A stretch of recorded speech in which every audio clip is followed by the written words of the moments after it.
우리 한번 따라서 하겠습니다. 이 세상은 종말이 오고 주님은 재림하셔서 나를 구원하실 것이다. 제가 지난주에 말씀드렸던 재림의 복음이 바로 이겁니다. 그러니까 십자가의 복음, 예수님이 우리를 대신해서 죽으시고 그 십자가를 믿으면 우리가 구원을 받는다. 이것만으로는 안 된다는 거예요. 이제 앞으로는 이 재림의 복음을 우리는 전해야 돼요. 여러분, 우리가 보는 이 세상이 영원할까요? 아니에요. 이제 제가 책을 쓴 대로 점차 그렇게 될 거라고 저는 확실합니다. 그래서 정말 이 세상이 점점 종말로 가고 있다는 사실. 그러면 그 속에서 구원받는 길은 오직 예수님밖에 없다는 사실을 우리는 전해야 한다는 것입니다. 자, 오늘은 죄인을 가까이 하라. 이런 좀 자극적인 제목으로 말씀을 전하려고 합니다. 구원받은 예수님의 제자는 저주받은 이 세상 사람들하고 좀 달라야 돼요. 그래서 저는 계속 주일마다 제자도, 예수님의 제자는 어떻게 살아야 되는가, 어떤 모습으로 살아야 되는가를 우리가 말씀을 전하고 있습니다. 솔직히 이 세상에 똑같이 살면서 다르게 산다는 게 쉽지 않아요. 뭐 다른 것 같지도 않고 어떻게 보면 또 다른기도 하고 그 애매한 것이 있어요. 그래서 오늘 말씀을 통해서도 우리가 이제 엄청나게 다른 건 아니에요. 그러나 아주 중요한 차이가 있어야 된다. 오늘 또 어떤 모습으로 우리가 예수님의 제자를 살아야 되는지 말씀을 보겠습니다. 마태복음 9장 9절에서 13절 말씀인데요. 읽겠습니다. 예수님께서 그곳을 떠나 길을 가시다가 마태라는 사람이 세관에 앉아있는 것을 보셨습니다. 예수님께서 그에게 말씀하셨습니다. 나를 따라오너라. 그러자 마태는 일어나서 예수님을 따라갔습니다. 예수님께서 마태의 집에서 식사를 하실 때였습니다. 많은 세리들과 죄인들이 와서 예수님과 제자들로 더불어 함께 식사를 하고 있었습니다. 바리새파 사람들이 이것을 보고 제자들에게 말했습니다. 어째서 너희 선생은 세리들과 죄인들과 함께 어울려 식사를 하느냐? 예수님께서 이 소리를 들으시고 말씀하셨습니다. 건강한 사람은 의사가 필요 없으나 환자들은 의사가 필요하다. 너희는 가서 나는 희생 제물보다 자비를 원한다 라는 말씀이 무슨 뜻인지 배워라. 나는 의인을 부르러 온 것이 아니라 죄인을 부르러 왔다. 아멘. 우리는 이 말씀을 통해서 예수님을 믿고 따르는 예수님의 제자는 어떤 모습으로 살아야 되는가 하는 것들을 두 가지를 한번 생각해 볼 수 있습니다. 첫째는 주님의 부르심은 축복이고 그 부르심에 순종해야 한다는 것입니다. 오늘 마태가 나와요. 앞에 말씀에 보면 마태가 나옵니다. 마태는 세관에 앉아 있는 거예요. 그러니까 세무공무원, 또 나가면 세무사 이 정도로 될 수 있겠죠. 지금 역할이 분담이 됐지만 아마 이 당시에는 거의 세무사의 역할을 했을 것입니다. 세무사는 옛날이나 지금이나 돈을 잘 법니다.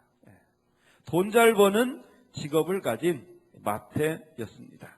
그런데 어느 날 예수님이 마태를 보시고 나를 따르라 했습니다. 그러자 오늘 마태는 자기 직업을 버려두고 예수님을 따랐다고 말씀합니다. 쉽게 말하면 세무사인 친구가 어느 날 내가 주님의 종이 되겠다, 전도사가 되겠다, 그리고 가난한 신학생, 가난한 전도사가 된 거예요. 현실적으로 보면 어떻습니까? 너무 무모하죠. 이건 말이 안 되는 거예요. 그걸 보는 사람마다 다 걱정할 거예요. 남 일은 좀 좋게 말할 수 있어요. 그러나 내 가족이 그런다, 아마 뜯어 말릴 거예요. 그러나 오늘 마태는요, 정말 지혜로운 선택을 했습니다. 만약에 마태가 계산을 해보고, 내가 이렇게 월수가 얼만데, 내가 연봉이 얼만데, 어떻게 저렇게 거렁뱅이 같은 예수님을 따르나? 그래서 예수님의 그 부르심을 거절했다면 마태는 어떻게 살았을까요? 아마 돈 계속 벌었겠죠. 그러다가 죽었겠죠. 그리고 어디 갔겠습니까? 지옥에 갔겠죠. 우리가 마태라는 이름을 알 수도 없었을 것입니다.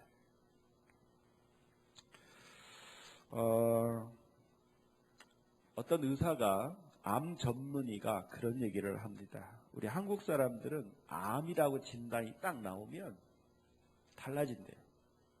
막 선생님 붙잡고 선생님 나 살려주세요. 막 그런대요.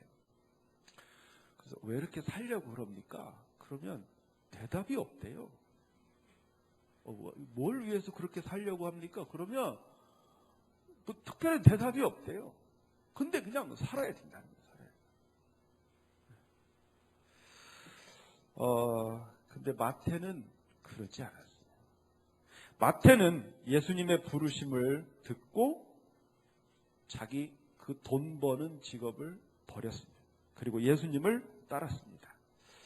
자, 우리가 현실적으로 봤을 때 얼마나 어리석게 보여요. 얼마나 무책임하고. 근데 한번 계산을 해볼까요? 자, 마태는 이때 예수님의 부르심에 순종을 하고 뭐가 됐죠? 예수님의 12제자가 됐습니다. 12명의 제자가 됐어요. 이것도 엄청난 축복이죠. 자, 그 다음에 마태복음을 쓴 집필자가 됐어요. 마태복음. 이 마태복음은요, 이 마태가 쓴 거예요. 세리 마태가. 그리고 2000년이 지난 오늘날에도 수많은 성도들이 이 마태라는 이름을 기억하고 있어요. 마태라는. 그리고 마태가 쓴 마태복음을 읽으면서 예수님을 만나고 있어요. 마태는 죽었겠죠? 어디 있을까요? 아마 천국에 있을 겁니다. 자, 예수님이 재림하시면 어떻게 되실까요? 이 마태는 제일 먼저 휴거하고 아마 예수님 가까이서 그 영광의 자리에 참여하게 될 것입니다. 자, 비교해보니까 어때요? 마태가 어리석은 선택을 했습니까? 지혜로운 선택을 했습니까? 저 천국을 정말 믿는다면 지혜로운 선택이라고 하겠죠. 그러나 이 세상만 보면 이거 어리석은 거지. 자, 예수님의 제자는 관점이 다릅니다. 관점. 예수님의 제자가 아닌 사람, 이 사람은 이 세상이 전부예요. 이 세상에서 잘 사는 게 최고예요. 그러니까 마태는 어리석은 거지. 근데 진짜 예수님의 제자는 어떻습니까? 예수님은 승천하시고 반드시 재림하시고 우리 성도들을 휴거시키시고 영원한 새 예루살렘 속에서 우리 성도들과 함께 왕노릇 하실 것이라는 사실을 믿는 예수님의 제자는 어떻습니까?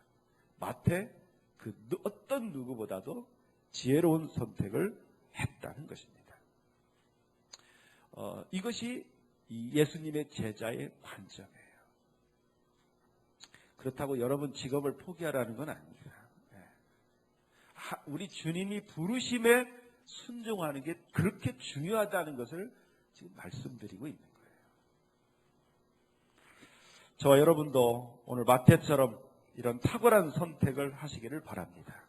여러분, 길어봐야 100년도 안 되는 이 세상이 전부인 것처럼 이 세상에 얽매이면서 집착하면서 살지 않아야 돼요.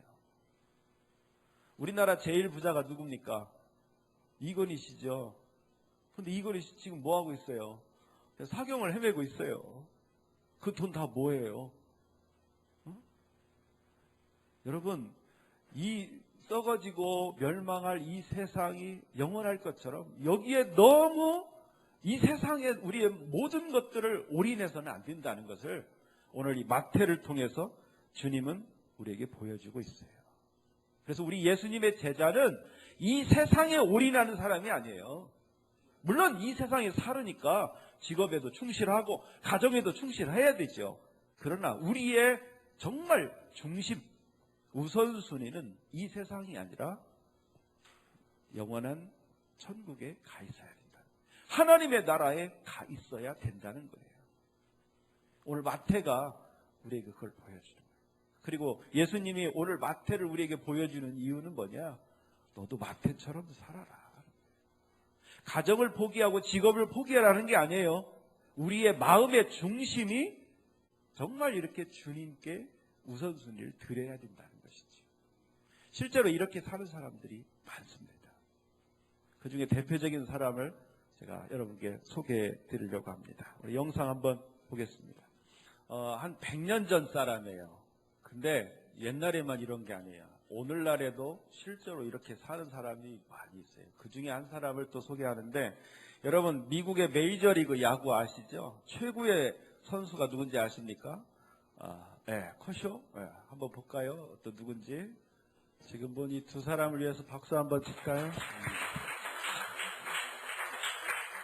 우리가 박수 쳐주는지도 모를 거예요 아마. 네. 여러분, 이 세상을 살아가는 것이 세상 사람들과 우리 예수님의 제자는 똑같이 보입니다. 그냥 보통 눈으로 보면 똑같아요. 근데 잘 보면 달라요. 어떻게 다르냐? 가치관이 달라요.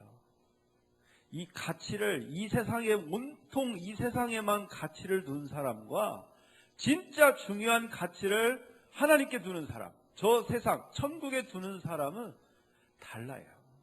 돈 버는 게 중요한 게 아니라 정말 그 가치 있는 삶이 중요하다는 것이지. 뭘 어떻게 하자는 게 아닙니다. 중요한 것은 여러분 마음속에 있는 성령님이 여러분을 부르실 때, 여러분에게 감동 주실 때 여러분 그 감동대로 순종하시기 바랍니다. 마태가 순종한 것처럼, 오늘 존 워너메이커나 우리 커쇼가 순종한 것처럼, 저도 오늘 이 자리에 왜 와 있습니까? 제 안에 역사하시는 성령님이 이끌어 가라고 그랬어. 주님이 주신 비전을 믿고 저는 믿고 기다리는 거예요. 어떤 교회를 세우고 눈에 보이는 그게 중요한 게 아니에요. 진짜 주님의 뜻대로. 여러분, 진짜 주님의 제자가 누군지 아세요? 주님의 말씀을 따르는 사람이 진짜 주님의 제자입니다. 여러분 안에 거하시는 성령님의 그 감동대로 늘 순종하시는 진짜 주님의 제자가 되시기를 주님의 이름으로 축원합니다. 두 번째 깨달음은 예수님의 제자는 죄인을 가까이 해야 한다는 것입니다. 구원받은 마태가 예수님을 자기 집으로 초대하고 자기만 예수님을 만난 게 아니에요. 자기 친구들을 초대했어요. 세리들, 또 여러 죄인이라고 손가락질 받는 사람들을 초대했습니다. 그러자 이 바리새파 사람들이 예수님의 제자들에게 예수님을 비난했어요. 어째서 너희 선생님은 세리들과 죄인들하고 함께 어울려 식사를 하느냐? 그러자 예수님이 그 소리를 듣고 말씀하십니다. 의사는 건강한 사람에게는 필요 없고 환자에게 필요하다. 나는 의인을 구원하러 온 게 아니라 죄인을 구원하러 왔다. 그렇게 말씀합니다. 그러면서 우리 예수님이 이 말씀을 통해서 뭘 원하느냐? 너희들은 죄인을 찾아가라. 죄인을 가까이 해라. 그리고 죄인을 나에게 데려와라. 이게 지금 예수님이 하기 원하시는 말씀이에요. 그럼 목사님, 우리가 도둑이나 강도, 살인자들을 가까이 해야 한다는 말입니까? 이렇게 놀라면서 반문하실 분도 계셔요. 근데 여러분, 죄인은 두 종류가 있습니다. 첫째는 자기가 죄인이라는 사실을 인정하지 않는 죄인이 있습니다. 교도소에 가서 물어보면 자기가 죄가 없다고 주장하는 사람이 많답니다. 이런저런 변명을 하면서, 저도 가끔 이렇게 수사물을 보거든요. CSI나 이런 거. 그 분명히 덜미를 잡혔어요. 증거를 밀었어요. 잘못했습니다. 내가 죄를 졌습니다. 이렇게 말하는 사람 하나도 없더라고요. 내가 그 사람이 나한테 이랬기 때문에 나는 했다. 다 그렇게. 여러분, 그 사람은요, 죄를 졌지만 진짜 죄인이 아니에요. 두 번째, 자기가 죄인인 것을 겸손하게 인정하는 죄인이 있습니다. 이런 죄인들은 늘 자기가 잘못했다는 자책감과 후회감, 이걸 갖고 살아요. 누가 뭐라고 안 해도 나는 죄다. 내가 잘못했다.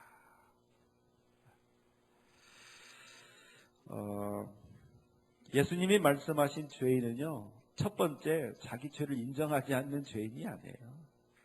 겸손하게 자기 죄를 인정하는 죄인. 바로 그 죄인들을 가까이 하고 그들을 불러오라는 거예요. 그들을 초대하라는 거예요. 마태처럼 자기도 죄인이라는 사실을 인정하고 겸손하게 예수님 앞에 앉아서 말씀을 듣는 그 죄인들, 바로 그런 사람들을 부르라는 것이죠. 그래서 여러분, 복음도 전도도 아무나 하면 안 돼요. 그 첫 번째 죄인, 인정하지 않는 죄인들한테 전도해봐야 들어가지도 않습니다. 근데 우리 주변에요, 자기가 정말 죄인이라는 사실을 인정하는 사람들이 있어요. 내가 참 잘못 살았구나. 참 후회하면서 참 겸손해지는 사람, 낮아진 마음, 바로 그런 사람들을 우리가 전도해야 되는 거예요. 그런 사람들을 초대하고 마태처럼 그 사람들을 초대해서 예수님의 말씀을 듣고 그의 마음에 그 무거운 죄의 짐을 예수님께 다 십자가 앞에 내려놓고 예수님이 주시는 참 용서와 참 평안함을 누리도록 우리는 그 사람들을 주님 앞에 초대해야 된다는 것이죠. 예수님의 제자는 오늘 마태처럼 살아야 됩니다. 마태처럼. 자기 혼자만 예수님 말씀을 듣는 게 아니라 그래. 내 주변에 내가 이렇게 죄를 짓는 그렇게 살지만 죄인인지를 마음으로 알고 있는 거예요. 그런 사람들을 주님께 인도하고 그리고 그 안에서 주님이 주시는 참 평안과 행복을 누리도록 도와주는 역할. 우리가 전도축제를 하는 이유가 여기 있습니다. 전도축제를 해서 교인을 늘리고 저는 그런 거 관심이 없어요. 결과적으로 그렇게 되면 좋지만 가장 중요한 건 뭐냐? 내 주변에 그런 사람이 혹시 있다면 왠지 인생이 꼬여요. 가정이 힘들어요. 뭔가 내가 잘못한 게 있지 않는가? 왜 이런가? 너무 힘들어하고 속상해하고 우리 그런 사람들을 마태처럼 주님 앞에 초대해야 한다. 그래서 전도축제 하는 거예요. 10월 5일 전도축제 여러분도 오늘 마태처럼 여러분의 친구들을 초대하시기 바랍니다. 그래서 정말 이 세상 얼마 남지 않았구나. 정말 이 세상은 끝이구나. 정말 주님이 오시는구나. 내가 주님을 믿어야 되겠구나. 우리 주님을 믿을 때 진정으로 내 모든 마음의 짐이 다 내려가고 주님이 주시는 참 평강이 나에게 있겠구나. 그것을 깨닫고 주님을 모시고 살도록. 그래서 점점 더 그의 인생이 행복해지도록 돕는 역할을 누가 하느냐? 바로 예수님의 제자가 해야 된다는 것이지. 오늘 마태를 통해서 주님은 우리에게 좋은 모델을 보여주십니다. 마태 첫 번째, 주님의 부르심에 내가 먼저 순종하는 거예요. 두 번째, 나만 순종하는 게 아니라 내 주변에 있는 사람들, 힘들고 불행하고 어렵고 죄책감에 눌려있는 사람들을 내가 그들을 초대해서 주님 만나게 하는 그 역할. 우리 주님은 우리에게 그걸 원하십니다. 마태처럼 살아라. 마태처럼. 여러분, 우리가 이렇게 나를 구원해 주신 주님께 늘 감사해서 예배드리는 거 귀중합니다. 이건 1단계예요. 여러분도 이제 2단계, 오늘 마태처럼 여러분의 주변의 친구들을 주님 앞에 초대하시고 그들도 나를 통해서 점점 더 행복해지도록 만드는 그런 축복의 통로가 되시기를 바랍니다. 예수님의 제자, 진정으로 예수님의 제자는 바로 이거예요. 나를 구원해 주신 주님께 늘 감사하고 다른 사람도 주님 앞으로 자꾸 인도하는 사람. 저도 그렇고 여러분 모두도 이런 마태와 같은 예수님의 제자가 되어서 정말 잘했다, 충성된 종이라고 우리 주님께 인정받는 저와 여러분들이 되시길 주님의 이름으로 축원합니다.